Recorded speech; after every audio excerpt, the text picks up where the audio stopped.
Baik, kembali bersama kami di Malaysia hari ini, Hanif Wissan dan juga Rina bersama dengan anda. Untuk kali ini kita nak bawakan masih lagi hangat diperkatakan berkaitan dengan keputusan. Apabila kita ke sekolah, peperiksaan itu sebagai salah satu penanda aras untuk kita melangkah ke lebih tinggi pendidikannya. Dan apabila ada keputusan yang, bila yang berkongsi kegembiraan itu kita sangat teruja untuk saksikan, tetapi jangan kita lupakan bahawa ada golongan yang tergelincir, yang tercicir juga dengan keputusan yang gagal. Ke mana arah tuju mereka, apa peluang yang ada lagi untuk memperbaiki kehidupan dengan taraf pendidikan sebegitu, Rena. Baik, untuk membincangkan topik ini dengan lebih lanjut, kami bawakan tetamu istimewa pada hari ini bersama kita. Ini dia, Profesor Madya Dr. Zuwati Hasim, Jabatan Pendidikan Bahasa dan Literasi dari Fakulti Pendidikan Universiti Malaya. Selamat datang, Doktor. Apa khabar? Baik, terima kasih. Terima kasih atas jemputan untuk membincangkan topik yang terkini lah ni. Betul, sama-sama. Mungkin sebagai permulaannya, secara umumnya apabila gagal di SPM, itu mungkin antara perkara yang kita nak fokuskan. Ke mana hala tujunya, apa yang boleh dilakukan, Doktor? Okey, bila kita bercakap tentang gagal ni, di mana sudut gagal kita lihat tu? Adakah gagal sepenuhnya atau dia tak cukup syarat untuk melanjutkan pelajaran, kan? Atau ke alam pekerjaan. Jadi di sini kalau konsep gagal tu, dia ada banyak cabang yang dia boleh pergi. Bukan bermaksud gagal selamanya, kan? Dalam hidup ni ada jatuh bangun dia. Untuk calon-calon SPM tahun ini yang mana gagal, kalau kata yang tak dapat sijil, saranan saya adalah untuk take a break for a while dan jangan putus asa untuk ambil semula SPM. Sebab kalau dalam kehidupan seharian kita sekarang ni memang cabaran sangat tinggi. Kalau tak ada SPM tu sebagai asas, agak susah sedikit. Cumanya jika tahap kelulusan itu tidak memenuhi, katalah untuk lanjutkan pengajian ke IPT, dia ada jalan-jalan lain. Mungkin agak panjang sedikit dari mereka yang cemerlang. Mungkin dia boleh mulakan dengan sijil. Kemudian ambil langkah seterusnya buat diploma dan seterusnya buat degree. Kan? Itu kalau jalan yang nak ke arah pendidikan akademik. Tetapi kalau untuk ke arah mungkin vocational, ada kemahiran dan ada banyak peluang sebenarnya. Sebenarnya pilihan tu ada tergantung kepada individu itu sendiri, mana jalan yang ingin dipilih ataupun ingin mengambil kembali peperiksaan. Bila kita sentuh tentang peperiksaan ini, memang kita tahu setiap kali dapat keputusan, kita ni yang mendapat keputusan yang cemerlang ni pastinya kita yang paling gembira. Siap tanya kawan dan sebagainya. Awak dapat berapa dulu? Oh, zaman saya zaman saya masih macam zaman sekarang lah. Daripada 10 subjek tu berapa A? Dapat 6 A. Yang lain budak tu bijak ni.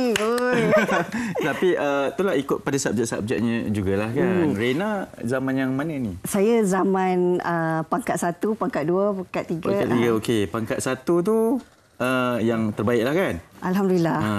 Rena pangkat 1 lah. Alhamdulillah pangkat 1. Ada makan-makan. Dia nampak tak berbeza generasi di sini. Generasi yang berbeza. Wah. Tetapi apa yang kita nak sampaikan hari ini, pastinya apa yang dilihat kegembiraan itu juga akan memberi sedikit tekanan kepada mereka yang kecundang. Dalam kalangan murid-murid itu sendiri, ibu bapa yang bimbang, yang gusar.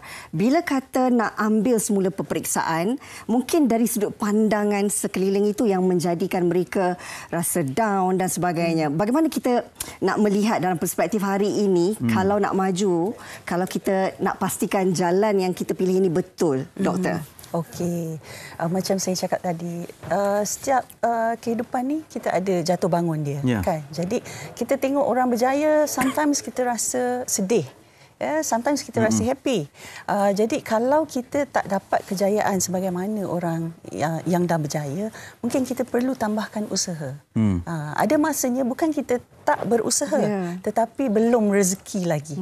Kan? Belum rezeki, jadi kat situ kita terus mencuba. Kan? Kena terus mencubalah, kena usaha. Cabaran tu ada di mana-mana. Walaupun yang berjaya tu tak semestinya dia tak menempuhi cabaran. Kan? Kita tak nampak. Nampak pada kejayaan sahaja. Kita tak nampak kesukaran dia di mana. Betul. Doktor, daripada bilangan peratusan difahamkan pada keputusan SPM baru-baru yang diumumkan 91.6 berjaya lulus untuk dapat sijil. Bakinya 8.4% itu yang gagal mendapat sijil dan disarankan untuk menduduki peperiksaan semula sekiranya ingin. Tapi saya nak sentuh kepada peranan ibu bapa apabila anak-anak ini dah mencecah usia 18 tahun. Ada yang membiarkan anak-anak untuk membuat keputusan sendiri. Ini masa depan awak, kerjaya awak sendiri yang tahu. Awak mungkin gagal di sini tapi minat awak tu mungkin awak sendiri yang boleh panjangkan lagi. Tapi sebagai peranan ibu bapa masih lagi perlu campur tangan di dalam mendepani isu kegagalan SPM ni bersama dengan anak-anak ataupun tiada campur tangan yang boleh dilakukan lagi, Doktor? Saya sebagai ibu juga dan sebagai pendidik, saya masih rasa ibu bapa perlu campur tangan sebab anak ni muda lagi, 17-18 tahun. Ada some of them, setengah dari mereka belum matang lagi dan tak tahu nak buat keputusan. Contoh yang mungkin dapat banyak A pun tak tahu mana hala tujunya. Jadi kita sebagai ibu bapa perlu nasihatkan atau beri jalan, atau berbincang dengan guru kaunseling, guru bimbingan kaunseling, hala tuju kejaya. Kan, kat mana minat anak kita? Kita kena tahulah kat mana minat anak kita.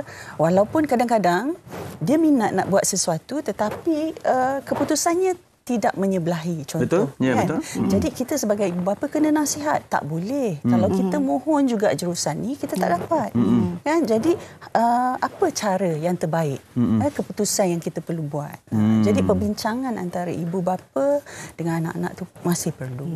Perlu ada lagi peranan ibu bapa untuk menaikkan semangat anak-anak ini. Tapi bagaimana pula kalau kita lihat, tadi doktor dah sentuh berkenaan dengan cabaran, kan?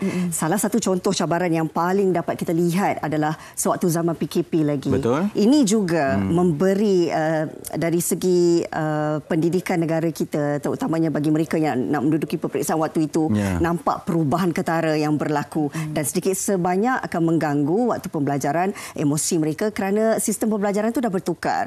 Dan bagaimana doktor sendiri melihat dari sudut sistem pendidikan kita ini untuk sama-sama membantu murid-murid ini supaya tidak terlalu banyak atau ramai mereka yang tercicir atau sekurang-kurangnya tidak ada lagi keputusan-keputusan yang menyedihkan ibu bapa, guru dan murid-murid. Okey. Adab peperiksaan, especially high stake exam, dia akan ada yang berjaya dan gagal. Itu memang lumrah lah. Lumrahnya, Sebab dia punya objektif adalah untuk penggradan, persijilan. Jadi akan ada yang gagal. Kita penyisihan lah kat situ. Jadi untuk kita teruskan sebenarnya cabaran ni, kita bagi semangat, macam kementerian sendiri bagi laluan untuk mereka yang mana yang kurang berjaya akan masuk laluan tertentulah. Kita buatkan jalan lah. Kita lihat kepada pembelajaran sepanjang hayat. Pembelajaran sepanjang hayat. Jadi dari segi emosi, dari segi tekanan hidup tu mesti ada. Individu itu sendiri. Saya suka tekankan, kita ni yang merancang kehidupan kita. Kitalah pencipta kehidupan kita. Jadi kita tentukan hala tuju. Apa objektif kita? Apa matlamat? Kalau hidup tanpa matlamat memang susah untuk kita buat keputusan. Doktor, kita melihat kepada dua perspektif yang berbeza ini. Maksudnya laluan untuk mereka yang cemerlang ini memang disediakan. Laluan untuk mereka yang gagal ni pun ada pilihannya sebenarnya. Tapi doktor sebagai orang akademik ni, academician ni, saya nak tanya. Maksudnya macam kalau mereka gagal di pentas atau peringkat SPM ini, tapi cita-citanya itu mungkin ada yang late bloomers juga, yang kemudian baru sedar bahawa pelajaran ini penting, nak masuk ke IPTA yang gah ataupun IPTA yang besar yang boleh menjamin dalam pekerjaan satu hari nanti. Perjalanan jauh itu macam mana kita nak bagi semangat kepada mereka bahawa ada laluannya tapi mungkin sedikit jauh berbeza berbanding dengan mereka yang keputusan lebih baik itu, doktor. Saya ada lihat ramai juga yang bermula dari bawah. Mereka yang bermula dari bawah ni hati dia sangat cekal. Berbeza dengan yang straight terus ke peringkat tinggi. Jadi kalau kita lihat memang kecekalan tu, ketabahan tu, kematangan dia berbeza. Kita boleh lihatlah. Di situ saya sarankanlah, kalau yang gagal ni kita jangan tutup diri kita. Mereka sendiri kena tahu. Ya, jangan. Sekarang ni semua di hujung jari. Kan? Maklumat ada dan mesti bercampur gaul lah dengan masyarakat. Dengan kawan-kawan. Sebab kawan-kawan kita ada yang menolong. Semangat tu datang dari kawan-kawan, dari support system yang ada lah di sekeliling. Support system tu yang penting sebenarnya. Okey, kita nak baca komen di Facebook Malaysia hari ini. Halijah Hanif, lepasan SPM ni sebenarnya ada je peluang macam-macam. Perlu berusaha dan tidak memilih setiap peluang yang ditawarkan. Masalahnya lepasan SPM ni tak berusaha memohon pun menghadap gadget dengan harapan peluang terbaik. Memang sukarlah. Ini adalah salah satu sebab lah kan. Sebab kita tahu zaman sekarang ni memang zaman segala-galanya di hujung jari. Kadang-kadang ramai dalam kalangan murid-murid juga memang mereka ni dah terdedah dengan laman sosial dan sebagainya. Jadi YouTuber lah dan ini yang membuatkan kadang-kadang agak lari daripada tujuan masa depan. Zahid, Puan. Ya, betul. Dia kata kepada yang gagal dalam SPM, jangan menangis tahu walaupun lemah dalam SPM. Mana tahu anda semua hebat dalam bidang lain. Sangat setuju dengan kenyataan ini, Doktor? Setuju. Sebab kalau kita lihat yang berjaya tu, bukannya straight A semuanya. Semata-mata, Maksudnya bukan yang cemerlang. Yang berada di atas sekarang ni di industri-industri. Kalau kita tanya, bukan mereka dari golongan yang cemerlang di awalnya. Setengahnya lah. Kalau macam tadilah saya cakap support system. Walaupun kita gagal hari ini tak bermakna kita gagal selama-lamanya. Kan? Jadi kita kena berusaha. Macam tadi komen. Gadget kan. So pengorbanan tu.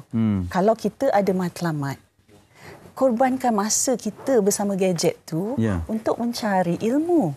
Kan? Ilmu sekarang ni banyak ilmu. Micro credential. Kalau kita nak belajar, ada je di mana-mana. Baik, kita juga nak menyentuh berkenaan dengan dari segi perubahan sistem pendidikan negara yang memang kita lihat dari dulu lagi zaman. Contohnya zaman saya dengan Hani pun berbeza kan. Apatah lagi sekarang ini murid-murid berdepan dengan sistem yang sangat berbeza. Kalau sekarang ni UPSR sudah dimansuhkan. Kalau zaman saya PMR. Zaman awak? Saya masih PMR. Tapi bentukan sekarang ni PT3 kan? juga dimansuhkan. Dari segi ini mungkin sedikit sukar untuk kita lihat kemampuan setiap murid-murid kerana banyak peperiksaan besar yang dah tak ada lagi mengharapkan SPM. Itu tangga terakhirnya. Bagaimana mungkin Doktor boleh komen terhadap sistem pendidikan negara kita yang berubah-ubah?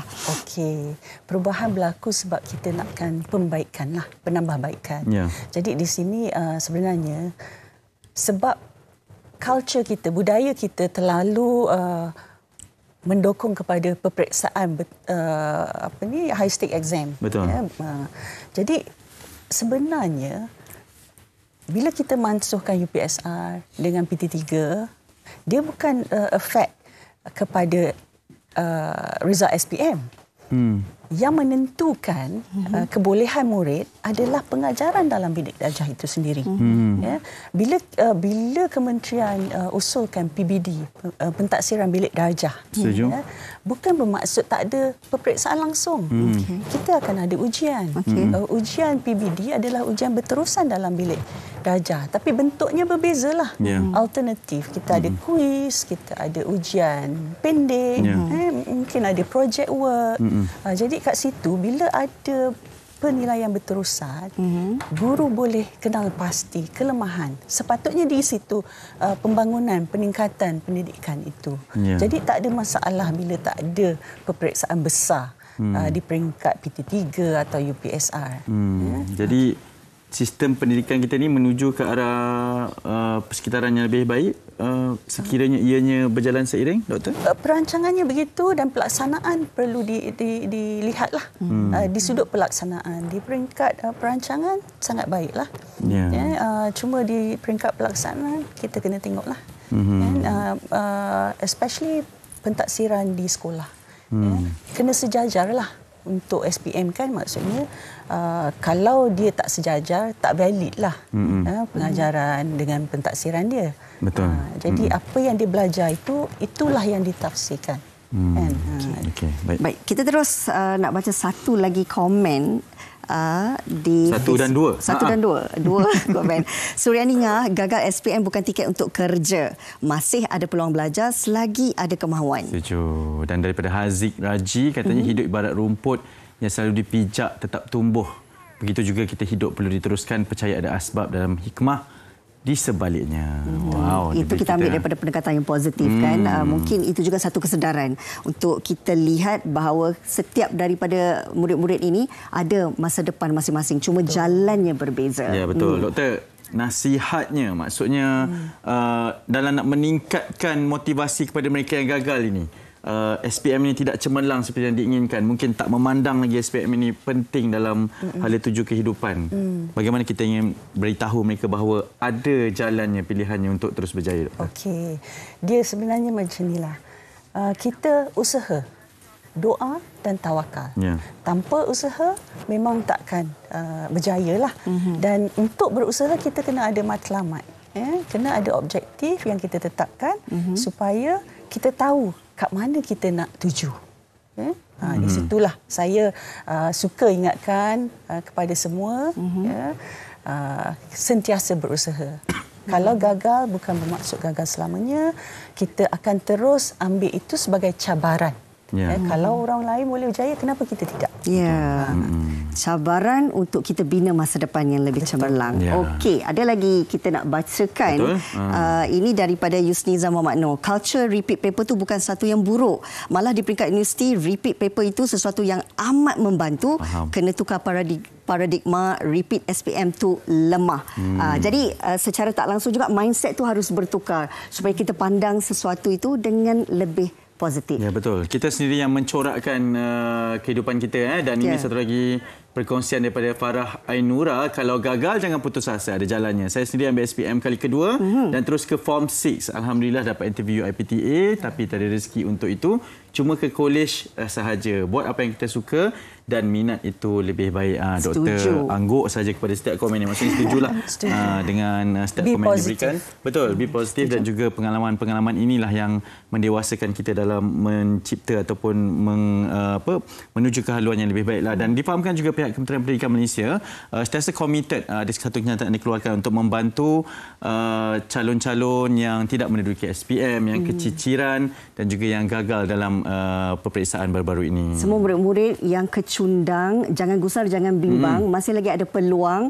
Apatah lagi bila anda sendiri melihat bagaimana KPM masih lagi orang kata kukuh untuk membantu kita mencapai setiap daripada impian anda. Ya, betul. Mana tahu nanti dapat masuk kelas doktor di Universiti Malaya kan. Amin. Untuk terus berjaya. Kita nak ucap terima kasih kepada Profesor Madya Dr. Zuwaiti Hashim, Jabatan Pendidikan Bahasa dan Literasi daripada Fakulti Pendidikan Universiti Malaya. Terima kasih doktor. Terima kasih kembali.